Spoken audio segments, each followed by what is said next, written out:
ஏடிஎம்கேக்கு தான் வாய்ப்பு அதிகம். சிங்கராமச்சந்திரன் 100% வாய்ப்பு திமுக. கோவை தொகுதியில் அண்ணாமலை சார் பிஜேபிக்கு தான் வாய்ப்பு அதிகம். திமுகவுக்கு தான் வாய்ப்பு அதிகம். ஏடிஎம்கேக்கும் பிஜேபிக்கும் ஒரு டஃப் காம்படிஷன் இருக்கும்னு நான் எதிர்பார்க்குறேன். அண்ணாமலை தான் வெற்றி பெறுவார். அதில் எந்த விதமான மாற்று பெறுவதில்லை. கோயம்புத்தூர் அண்ணாமலை தான் வருவார். பணம் கொடுத்து யாருமே அவர் கூட்டின கூட்டமே இல்லை. பணம் இல்லாமல் கூட்டின கூட்டம் நாங்கள்லாம். எந்த அண்ணாமலை நின்னாலும் சரி சார், இங்கே இடம் இல்லை, கோவையில் இடம் இல்லை. நாம் அந்த ஆள் அரசியல் பண்ணுறதுக்கே லாக்கி இல்லாத தலைவராக இருக்கிறாரு. நாம் தமிழர் கட்சி நல்ல மனுஷங்க. அவர் டெல்லிக்கு போக முடியாதுங்க. தமிழ்நாட்டை ஒரு வாய்ப்பு இருக்குது அவருக்கு. அண்ணாமலை தான் வருவார், அதில் ஒன்றும் சந்தேகம் இல்லை. அண்ணாமலை வெறும் வாயில் வட சொல்கிற ஆளுங்க. 10 வருஷம் இருந்து என்னத்தை சாதிச்சாங்க, என்ன கொடுத்தாங்க சொல்லுங்கள் பார்க்கலாம். என்ன செஞ்சாங்க? வந்து உக்காந்தாங்கன்னா முடிச்சிருவாங்க. இனிமேல் தேர்தலும் இருக்காது, ஜனநாயகமும் இருக்காது. திராவிட கட்சிகளால் பாதிக்கப்பட்ட நிறைய ஜனங்கள் அண்ணாமலையை ஆதரிக்கிறதுக்கு வாய்ப்பு நிறைய இருக்குது. அதனால் அவர் ஜெயிக்கக்கூடிய வாய்ப்பு இங்கே பிரகாசமாக இருக்குது. திமுகவுக்கு தான் சார். என்ன வாய்ப்பு இல்லை சார். கொஞ்சம் ஓட்டு வாங்கலாம், அந்த வாய்ப்பு இல்லை. அவங்களுடைய திங்கிங் என்ன, மதமும் ஜாதியும் வச்சு தான் முன்னெடுக்கிறாங்க. வேற என்ன எடுக்கிறாங்க? கோவை தொகுதியில் எங்கள் ராஜ்குமார் இருக்குதாங்க. அண்ணாமலையெல்லாம் அண்ணாமலையை சாச்சிருவாங்க. கோவை தொகுதியில் நாங்கள் பக்கா டிஎம்கேங்க. 50-60 வருஷமாக எங்கள் ஃபேமிலியே பூரா டிஎம்கே ஃபேமிலி. நாங்கள் டிஎம்கேக்கு தான் போடுவோம், சூரியனுக்கு தான் போடுவோம். கணபதி ராஜகுமார் நிற்கிறாரு. அவர் முன்னாள் மேயர், எல்லாம் நல்லா செய்வார், பண்ணுவாருங்க. அண்ணாமலையெல்லாம் அண்ணாமலையை சாச்சிருவாங்க. அண்ணாமலையை சாச்சிருவாங்க. என்னங்க அவர் அரசியல் இப்போ புதுசாக வந்தவர். அவர் கர்நாடகாவிலேருந்து ஏதோ இன்ஸ்பெக்டராக இருந்து ஏதாவது இதாகி இப்போ ஏதோ கட்சியில் துள்ளுறாரு. இது பரம்பரையாகவே அனுபவம் இருக்கிறவங்க தானுங்க எல்லாம் சாதிக்க முடியும். ஏடிஎம்கே அந்த சப்ஜெக்டுக்கெல்லாம் போகிறது. நாங்கள் விரந்ததுலேருந்து பக்கா டிஎம்கே. நாம் அந்த ஆள் அரசியல் பண்ணுறதுக்கே லாக்கி இல்லாத தலைவராக இருக்கிறாரு. அவர் மக்களை எப்படி இது பண்ணணுமோ, அப்படி மக்களை சேவை செய்யணுமோ. வாங்க வாங்க வாங்க, நீங்களும் ஏதோ கொடுக்குற கருத்துக்களை சொல்லுவாங்க சார். அவர் அண்ணாமலை அரசியல் கட்சிக்கு தலைவரே லாக்கி இல்லைங்க. என்னங்க சீமான் அரசியல் கட்சிக்கே சீமான் லாக்கி இல்லாத ஆள். மக்கள் இடத்துல மக்களுக்கு நல்லது பண்ணணும், செய்யணும், பிடிக்கணும். அது அவர் பேசுகிறதே கொஞ்சம் ஒரு டுபா குருமாரை பேசுகிறாரு. கோவை தொகுதியில் எங்கள் ராஜ்குமார் இருக்குதாங்க. அண்ணாமலைக்கு தான் ஏன் வருவார்? அவர் படித்த பட்டதாரி. அவர் ஐபிஎஸ் முடிச்சிருக்கிறாரு. நல்ல ஒரு மனிதர். பணம் கொடுத்து யாருமே அவர் கூட்டின கூட்டமே இல்லை. பணம் இல்லாமல் கூட்டின கூட்டம் நாங்கள்லாம். அண்ணாமலை தான் வெற்றி பெறுவார். அதில் எந்த விதமான மாற்று பெறுவதில்லை. கோயம்புத்தூர் அண்ணாமலை தான் வருவார். அதெல்லாம் வாய்ப்பே இல்லைங்கய்யா. காரணம் என்ன கேட்டிங்கன்னா, அவங்கெல்லாம் போட்டு வாயால் சொல்கிறாங்களே ஒழிஞ்சு செய்ய மாட்டேங்கிறாங்களே. டெல்லியில் அவர் மோடிஜி இருக்கிறாரு. அதனால் அவர் என்ன சொல்கிறாரா, இந்த கோயம்புத்தூர் மக்களுக்கு செய்யணும், இந்த மக்கள் எல்லாம் நல்லா இருக்கணும், அவ்வளோதான். நாம் தமிழர் கட்சி நல்ல மனுஷங்க. அவர் டெல்லிக்கு போக முடியாதுங்க. தமிழ்நாட்டை ஒரு வாய்ப்பு இருக்குது அவருக்கு. ரெண்டே பேத்துக்கு தான் போட்டிங்க, கடுமையான போட்டி. ஒன்று அதிமுக, இன்னொன்று திமுக, ரெண்டும் தான் போட்டிங்க. மூன்றாவது ஆளுக்கு இடம் இல்லைங்க. இங்கே ராமச்சந்திரன், ராஜ்குமார், இவங்க 2 பேருக்கு தான் கடுமையான போட்டி. வேறு 3வது ஆளுக்கு இங்கே கோவையில் இடம் இல்லைங்க. எந்த அண்ணாமலை நின்னாலும் சரி சார், இங்கே இடம் இல்லைங்க, கோவையில் இடம் இல்லைங்க. சொல்லலாம் சார், வாய்ப்பு இருக்குது, சொல்லலாம், எல்லாமே பண்ணலாம். ஆனால் அவருடைய இது இப்போ தான் ஒவ்வொன்றா வெளியே வந்துட்டுருக்குது. அவர் என்னென்ன பண்ணிகிட்ருக்காரு, இந்த அரசாங்கம் என்னென்ன பண்ணுதுங்கிறது மக்களுக்கு வெளிச்சம் போட்டு காட்டிகிட்ருக்காங்க. இன்றைக்கி பத்திரிக்கை ஊடகம், உங்கள் மாதிரி ஊடகத்து வழியாக எல்லாமே வெளியே வந்துட்டுருக்குது. சரிங்களா? அண்ணாமலைக்கு தான் வாய்ப்பு அதிகம். அவர் ஐபிஎஸ் படிச்சிருக்காரு, ஃபஸ்ட் ரவுண்ட் உள்ள வராரு. ஏன்னா பேக்ரவுண்ட் இருக்குது, அரசியல் பேக்ரவுண்ட் இருக்குது, போட்டோ அடித்த பேக்ரவுண்ட் இருக்கும். ஆனால் இவருக்கு அந்த பேக்ரவுண்ட் கிடையாது. நல்லா செஞ்ச மாதிரி பேக்ரவுண்ட் இருக்குது. அது வர சான்ஸ் இருக்குது. இவருக்கு தான் புதுசாக இருக்கனால கொஞ்ச நாளைக்காவது நல்லா செய்வார்ல. திமுகவுக்கு தான் சார். காரணம் என்ன, திமுக தான் இருக்குது, நிலையான கட்சி திமுக தான், வேறு யாரும் கிடையாது. அவசியம் திமுக தான் வரும். அவங்களுடைய இந்தியா கூட்டணி கொஞ்சம் நல்லா வின் பண்ணுறதுக்கு வாய்ப்பு இருக்குது. கண்டிப்பாக. ஆமாம், ஜெயிக்கார். அதில் எந்த மாற்றமும் கிடையாது. என்ன வாய்ப்பு இல்லை சார். கொஞ்சம் ஓட்டு வாங்கலாம், அந்த வாய்ப்பு இல்லை. கண்டிப்பாக ஜெயிக்க மாட்டார். இல்லை, அவங்களுடைய திங்கிங் என்ன, மதமும் ஜாதியும் வச்சு தான் முன்னெடுக்கிறாங்க. வேற என்ன எடுக்கிறாங்க சொல்லுங்க? வேற என்ன எடுக்கிறாங்க? மதமும் ஜாதியும் வச்சு தான் அவங்க பேசுகிறாங்களே தவிர வேறு ஏதாச்சும் வைக்கிறாங்களா? இல்லை, வேறு ஏதாச்சும் உண்டா? நீங்கள் பத்திரிகைக்காரங்க வேணால் சொல்லுங்கள். இல்லை, நீங்களே சொல்லுங்கள். இல்லை, எங்களுக்கு தெரியல, வாய்ப்பு இல்லை. கோவை தொகுதியை பொறுத்த வரைக்கும் மோடிஜி அவங்களுடைய கேண்டிடேட் அண்ணாமலை தான் வருவார். அதில் ஒன்றும் சந்தேகம் இல்லை. Is a very qualified person also. comparing with others, he is a most qualified person. He is an hard worker also. He wants to give some change. அவர் வந்தாருன்னா இருங்க நான் முடிச்சிடுறேன். அவர் வந்தாருன்னா டைரெக்டாக மோடியோட கான்ட்ராக்ட் இருக்கிறதுனால கோயம்புத்தூரை ஒரு சிறந்த நகரமாக்கிறதுக்கான எல்லா முயற்சியும் எடுப்பார் அப்படிங்கிறது எல்லாத்துடைய எஜுகேட்டட் பீப்புளுடைய டோட்டல் வியூ அதுதான். அதில் ஒன்றும் சந்தேகமே கிடையாது. இப்போ மற்ற கட்சியை பற்றி நான் குறை சொல்கிறதுக்கோ இதெல்லாம் சொல்லலை. But as far as Coimbatore is concerned, the Annamalai is the best candidate. அதில் சந்தேகமே இல்லை. No one has any second thoughts about it. So there is there is 100% வந்து அவர் வர்றதுக்கான சான்சஸ் தான் இருக்குது. வாய்ப்பை விட இவங்க வந்தால் நல்லாயிருக்கும். ராஜ்குமார் டிஎம்கே வந்தால் நல்லாயிருக்கும். கோயம்புத்தூர் வந்து மறுபடியும் நல்ல ஒரு ரிவைவ் ஆகும் அப்படிங்கிறது தான் கருத்து, மக்களுடைய கருத்து. அண்ணாமலை வெறும் வாயில் வட சொல்கிற ஆளுங்க. அண்ணான்னு எல்லாத்தையும் அண்ணான்னு பேசிட்டு பண்ணுறாரு. எனக்கு தெரிஞ்சு அவருக்கு சப்போர்ட் கிடையாது. அவர் சும்மா இதுதான். மக்கள் வந்து பார்த்தீங்களா, பிரதமர் வந்த போதே கூட்டம் கிடையாது. பின்னால் இருக்கிறவங்க முன்னால் ஓடு, பின்னால் இருக்கிறவங்கள முன்னால் ஓடுன்னு கையை காமிச்சு ஓடி வந்துட்டுருக்குறாங்க. அதெல்லாம் எடுபடாது. கண்டிப்பாக கிடையாது, கண்டிப்பாக இருக்காது, மாற்றம் இருக்காது, வீழ்ச்சி தான் இருக்கும். இன்னும் மோசமாக தான் போகும். அந்த ஆள் அங்கே போய் உட்காந்துருவார். எல்லாம் பண்ண மாட்டாங்க. பிஜேபி அரசியல் 10 வருஷம் கொடுத்தாச்சு இல்லைங்க. இனியும் வந்து என்ன ஆசை? ஒரு மாற்றம் இருந்தால் தானே அடுத்தவங்களுக்கு ஒரு இது கொடுக்கணும். கண்டிப்பாக வந்து 10 வருஷம் இருந்து என்னத்தை சாதிச்சாங்க, என்ன கொடுத்தாங்க சொல்லுங்கள் பார்க்கலாம். என்ன செஞ்சாங்க சொல்கிறதுக்கு ஏதாவது லிஸ்ட் இருக்கா? இவங்க சொன்னாங்க, அது சொன்னேன், இது சொன்னேன். நம்மளை மோதிட்டு இருக்காரு. அவங்க காசு கொடுத்தா பாருங்கள், அவங்க எல்லாம் கொண்டு போய் காசை கொடுக்குறாங்க, பிடிச்சாங்க, ஒன்றுமே வாய் திறக்க மாட்டேன்றாங்க. இப்படி ஒருபட்சமாக இருந்தாங்கன்னா எப்படி பண்ண முடியும்? அவங்களுக்கு எப்படியாவது வந்து உட்காரணும் அப்படிங்கிற இதுதான். வந்து உட்காந்தாங்கன்னா முடிச்சிருவாங்க. இனிமேல் தேர்தலும் இருக்காது, ஜனநாயகமும் இருக்காது. அதுதான். ஏடிஎம்கே நிற்கிற கேண்டிடேட்டுக்கு தான் சான்ஸ் அதிகம். சிங்கராமச்சந்திரன் நல்லா பண்ணுவார்.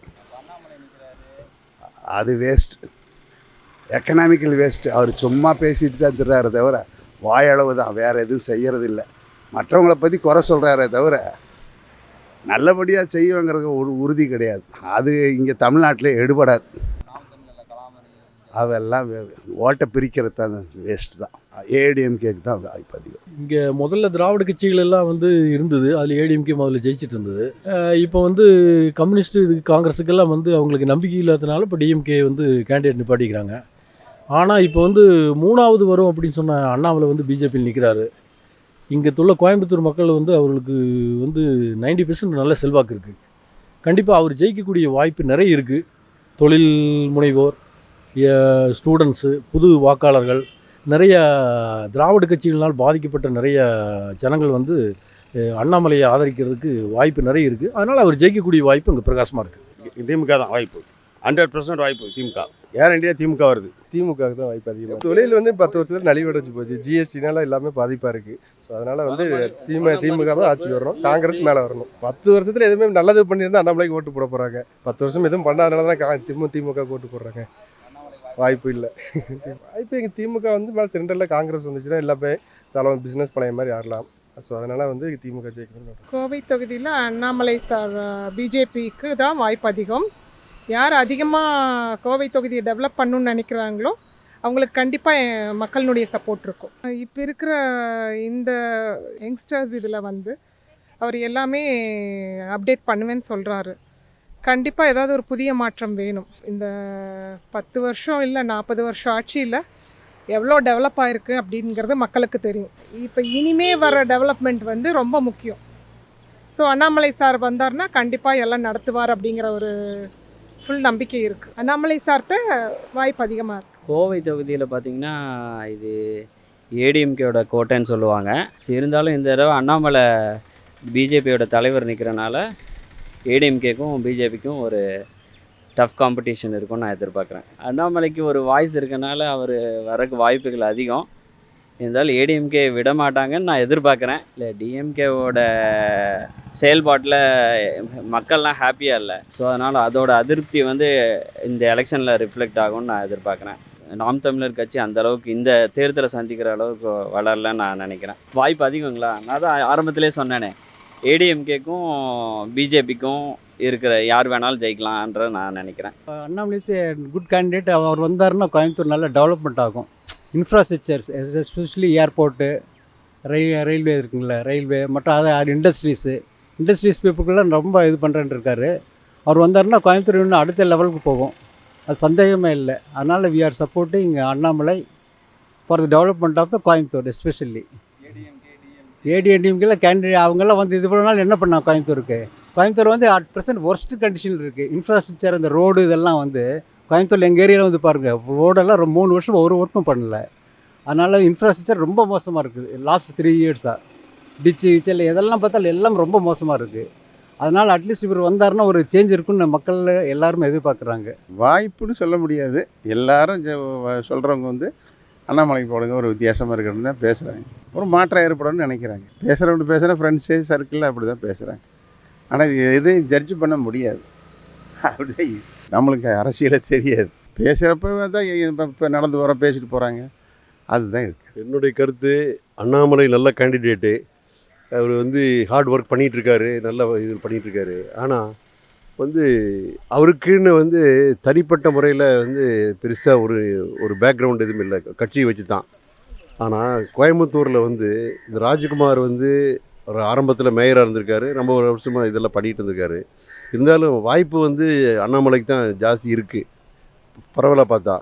ஆனால் 100% வந்து ஜெயிக்கிறதுங்கிறது கொஞ்சம் ரொம்ப சிரமம்தான் இப்போ இருக்கிற சூழ்நிலை. நல்லா தெரியும், வெளியே தெரியும் அண்ணாமலை நல்லா பேசி எல்லாம் பண்ணுவாங்க. அது எத்தனை பேருக்கு அது அவர் அண்ணாமலையோட இது ரீச் ஆயிருக்குன்னு தெரியாது. நிறைய ஜனங்கள் நிறைய இருக்காங்க. இருந்தாலும் அண்ணாமலை வந்து நல்ல கேண்டிடேட். அவர் வந்தால் நல்லா செய்வார், மோடிஜி வச்சு எல்லாம் பண்ணுவார், அப்படிப்பார். நல்ல கேண்டிடேட். கோயம்புத்தூருக்கு ரைட் பர்சன். ஏன்னா கோயம்புத்தூர் வந்து பிஸ்னஸ் பீப்புளு, இண்டஸ்ட்ரியல் ஏரியா. கோயம்புத்தூரில் அந்த இண்டஸ்ட்ரி அந்த 18 எல்லாம் கம்ப்ளீட்டாக டேக்ஸ் போட்டு அதிலேருந்து எடுத்து அதையெல்லாம் ரொம்ப சிரமப்பட்டு இருக்காங்க ஜனங்கள். அதுக்கெல்லாம் ஏதாவது பண்ணுவாரான்னு சொல்ல முடியாது. ஆனால் இருந்தாலும் வந்து கோயம்புத்தூர் பீப்புளுக்கு வந்து அவர் நல்லது பண்ணால் நல்லது. ஆனால் அவருக்கு வாய்ப்புகள் என்னை பொறுத்தளவில் கம்மி தான். அதிகம் ராஜ்குமாருக்கு தான், டிஎம்கேக்கு தான். ஏடிஎம்கே வந்து தேர்ட் பிளேஸ். நாம் தமிழர் கட்சி இவங்கெல்லாம் ஒரு பர்சன்டேஜ் ஓட்டுவாங்க, அவ்வளோதான். அவருக்கு ஆமாம். பட் டிஎம்கேக்கு தான் வாய்ப்புகள் ஜாஸ்தியாக இருக்குது. அவர் என்னமோ ஓட்டுகளை பிரிச்சுட்டு அப்படியே என்னமோ இவர் தான் போய் ஆட்சி நடத்துகிற மாதிரி எல்லாம் பேசிட்டு இருக்காரு. வாய்ப்பே இல்லைங்க. சும்மா ஓட்டுகளை பிரிச்சுட்டு நானும் ஒரு கட்சி நடத்துனேங்கிற ஒரு இதில் வந்து அவர் அரசியல் பண்ணிகிட்ருக்காருங்க. அது அவருடைய பாலிசு, அதில் நாம் தலையிட விரும்பலைங்க. போட்டி 2 பேத்துக்கு தான். சிங்கை ராமச்சந்திரன் ஒன்று, ராஜ்குமார் ஒன்று, 2 பேத்துக்கு தான் போட்டிங்க. ராஜ்குமாருக்கு வாய்ப்பு இருக்குங்க. ஏன்னா ஆமாம், ஆட்சி நடத்துகிறவங்க கையில் கொடுத்தா தான் இதாங்க. ஆட்சியில் இவங்க மீண்டும் சிங்கை ராமச்சந்திரன் ஜெயித்தாலும் பாரதிய ஜனதாவுக்கு தான் சப்போர்ட் பண்ண போகிறாரு. மீண்டும் அவங்க வந்து ஒரு என்ன சொல்கிறதே தெரியல, மன்னராட்சி மாதிரி வந்துரு. அதுக்கு அவங்க உறுதுணையாக இருப்பாங்க. இப்போ மறைமுகமாக வந்து அவங்க வந்து கட்சியில் வந்து ஒரு தனியாக நிற்கிற மாதிரி ஒரு மக்கள் மத்தியில் ஒரு பாவலா பண்ணிகிட்ருக்காங்க. அது உண்மை இல்லை. கூட்டணி மறைமுகமான கூட்டணி தான். அதில் எந்த கருத்து வேறுபாடும் இல்லைங்க. ராஜ்குமாருக்கு தான் அதிக வாய்ப்புங்க, அண்ணாமலைக்கு இல்லைங்க. இருக்குது சார், எல்லாமே நிற்க தான் செய்வாங்க. ஒரு ஏரியாவில் இருக்கும்போது 4 பேர் நிற்க தான் செய்வாங்க. சும்மா இவர் கூட இவர் மாத்திரம் அண்ணன் போஸ்ட்டாக வந்து அதுக்கு பிரயோஜனமே இல்லை. எல்லாம் நின்று ஜெயிச்சு மக்களால் ரெக்கக்னைஸ்டு பண்ணி ஜெயிச்சு வந்தால் தான் அது ஒரு பெருமை. சும்மா நான் நின்று அண்ணன் போஸ்ட்டாக வந்தால் எனக்கு என்ன பெருமை இருக்குது சார்? அது மாதிரி is a qualified person, there is no doubt in it. வாய்ப்பு டெஃபினட்டாக அண்ணாமலை கோயம்புத்தூரை பொறுத்த வரைக்கும். பட் தமிழ்நாட்டை பொறுத்த வரைக்கும் நம்ம அப்படி சொல்கிறது சிரமம். ஏன்னா தமிழ்நாட்டில் மற்ற கட்சிகள் இருக்குது, அவங்க என்னென்ன செஞ்சுருக்கிறாங்க, இதெல்லாம் ஜனங்களுடைய ரீச் எப்படி ஆகிருக்குதுங்கிறதெல்லாம் தெரியாதுங்க. Nobody can predict. But as far as Coimbatore is concern, definitely Annamalai will definitely win with a heavy margin of votes. அதில் ஒன்றும் சந்தேகமே இல்லை. நாம் தமிழர் கட்சி எல்லாம் அவங்களுக்கு நாம் தமிழர் கட்சி எல்லாம் சின்ன இதுங்க. அவங்கெல்லாம் வந்து அதனால என்ன பண்ண முடியும் அதெல்லாம். பட் இவர் அண்ணாமலை வந்தால் மோடியோட டைரக்ட் கான்டாக்ட் இருக்குது. கண்டிப்பாக கோயம்புத்தூருக்கு இது பண்ணுவார். எனக்கு மற்ற கட்சிகளை சொல்ல தெரியாது. அண்ணாமலை சார் இல்லைன்னா ஏடிஎம்கேலையும் பண்ணலாம். ஏன்னா ஜெயலலிதா அம்மா இருந்தப்போ மக்களுக்காகவே நான் சொல்லிட்டு எல்லாமே மேக்ஸிமம் பண்ணியிருக்காங்க. இன்றைக்கி பார்த்திங்கன்னா நிறைய குற்றம் குறைகள் இருக்குது. அதையெல்லாம் சால்வ் பண்ணுறதுக்கு யாராவது நல்ல ஒரு ஆட்சி வரப்போ கண்டிப்பாக பண்ணுவாங்கிற நம்பிக்கை இருக்குது. அண்ணாமலை சார்கிட்ட வாய்ப்பு அதிகமாக இருக்குது. இல்லை, அவர் நின்னார், ஜெயித்தார். ஆனால் அவர் ஜெயித்த போது எந்த விதமான நலத்திட்டங்கள் வந்து கோயம்புத்தூருக்கு அதிகமாக வந்து சேரலை அப்படிங்கிறது தான் மக்களுடைய கருத்து. இருந்துன்னா கோயம்புத்தூர் நிறைய டெவலப்மெண்ட் ஆகிருக்கும். அதனால் அவர் மேலே நம்பிக்கையை விட இப்போ அண்ணா மேலே நிறைய நம்பிக்கை வச்சுருக்காங்க.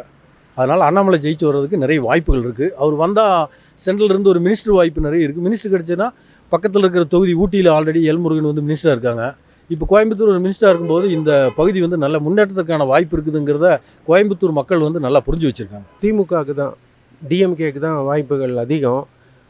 வாய்ப்புன்னு சொல்கிறத விட யார் வந்தால் கரெக்டாக இருக்கும் அப்படின்னு. ஏன்னா இப்போ இந்த இருக்கிற இதில் வந்து ஒன்றும் சுயமாக வந்து டிஎம்கேவனால் பண்ண முடியறதில்ல. எதை செஞ்சாலும் சென்ட்ரல் கவர்மெண்ட் வந்து தடுத்து நிறுத்துது. நமக்கு கொடுக்க வேண்டிய ஃபண்ட்ஸ் கொடுக்க மாட்டேன்றாங்க. கோயம்புத்தூர் பொறுத்தளவு பார்த்திங்கன்னா சிறு குறு தொழில்கள் ஏராளமான இடங்கள், நிறைய பேர் வந்து பாதிப்பு. இந்த ஜிஎஸ்டி இதெல்லாம் போட்டு ரொம்ப பிரச்சனை பண்ணிட்டாங்க. இந்த மாதிரி எல்லாம் பிரச்சனை இருக்கிறதுனால விலைவாசி, அப்புறம் பெட்ரோல் டீசல், அதெல்லாம் வந்து நம்ம சிறு குறு தொழிலுக்கு டிரான்ஸ்போர்ட்டுக்கு அதுக்கு இதுக்கெல்லாம் பார்த்திங்கன்னா எத்தனையோ டாலரில் வந்து கச்சா எண்ணெயெல்லாம் கம்மியாச்சு. ஆனால் எதையுமே வந்து கண்டுக்க மாட்டேன்றாங்க. அவங்க வந்து பணத்தை சேர்த்துறதுல தான் இருக்கிறாங்க. கொடுக்கறது சப்போர்ட் கிடையாது. தமிழ்நாட்டுக்கு சப்போர்ட் கிடையாது. தமிழ்நாட்டுக்கு இந்தியா கூட்டணி வந்தால் தான் ஒரு விடிவு காலம் வரும். இந்தியாவுக்கே அப்படி தான் அப்படிங்கிறது பொதுவான கருத்து. என்னுடைய கருத்து இல்லை, பொதுவான கருத்து. கண்டிப்பாக பண்ணுவாங்க. வந்தாங்கன்னா கண்டிப்பாக பண்ணுவாங்க. அவங்களுக்கு எல்லா பக்கத்துலேயும் நெருக்கம் ஜாஸ்தி. ஒரு பக்கம் அந்த பிரிஞ்சு போன ஏடிஎம்கே அவங்க வந்து ஆளாளுக்கு ஒரு இது பண்ணுறாங்க. அண்ணாமலை ஒரு பக்கம் இது பண்ணிகிட்ருக்காங்க. அதனால் வந்து பிரச்சனை தான். ஆனால் வந்தால் கொடுத்தா இனி அடுத்தது வந்து திருப்பி நம்ம சட்டமன்ற தேர்தல் வருது பார்த்திங்களா, அதனால் வந்து கண்டிப்பாக பண்ணுவாங்க. கோயம்புத்தூருக்கு ஒரு நல்ல வெடிவு காலம் இருக்கும். அவர் பண்ணுற ஆள் தான். அவர் இங்கே லோக்கல் ஆள், அதனால் கண்டிப்பாக செய்வார். இப்போ வந்து நம்ம கோயம்புத்தூருக்கு cricket stadium, international cricket stadium அவசியம்னு சொல்கிறாங்க. அது கண்டிப்பாக வேணும். ஏன்னா நம்மளுக்கு வந்து மெட்ரோ ஸ்டேட்டஸில் இருக்குது. அதை வந்து சொல்கிறாங்க. இதே அவங்க வந்து சொல்லியிருந்தாங்க அப்படின்னா அதை பெருசாக புகழ்ந்து பேசியிருப்பாங்க. அந்த மாதிரி எதை சொன்னாலும் கிரிட்டிசைஸ் தான் பண்ணுறாங்களே ஒழிய யாரும் வந்து அப்ரிஷியேட் பண்ணி ஆமாம் இப்படி பண்ணணும் அப்படி பண்ணணும் அப்படிங்கிறது கிடையாது. நாம் தமிழ் வாய்ப்பே இல்லை ராஜா.